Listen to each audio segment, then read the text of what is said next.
Last Christmas I gave you my heart, but the very next day you gave me the way this year. Jaz mislim, da je totalno. Edino, kar lahko rečem, vse vedno so špili dobri, ko je dosti ljudi, pa vendar, ko pa doživiš to, da ljudje od začetka do konca pojejo te pesmi, potem pa veš, da je res to nekaj posebnega.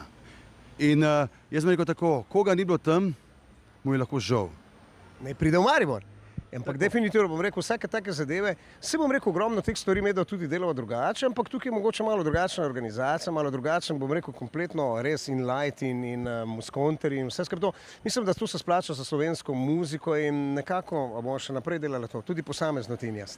Predvsem moramo povabiti seveda Štajerce, da pridejo sem le v Maribor 24. januarja, ker bo veselo. Zdaj ne bo vse izdala, kaj bomo naredili.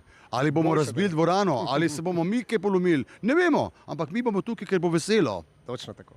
Normalno bom rekel, prvič kot prvo je naš in to je zapadel je prvi sneg, čeprav žal mi je, da snega že toliko let ni, potem je takoj Alfie, čeprav bi Alfija celo dal na prvo mesto in potem meni v življenju najlepša skladba Last Christmas, mislim, da so bili, kaj so bili že oni za en band? Wham, bravo, ja.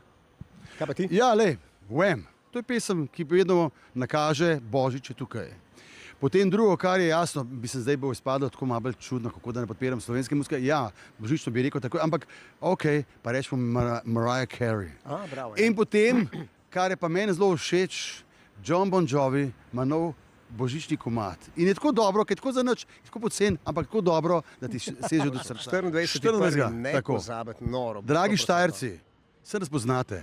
Malo smo čudni, po domač malo zmešani. Zelo čudni, ampak. Ampak lej, vabimo vas, pridite, ker bo veselo. Verjemite mi, splača se.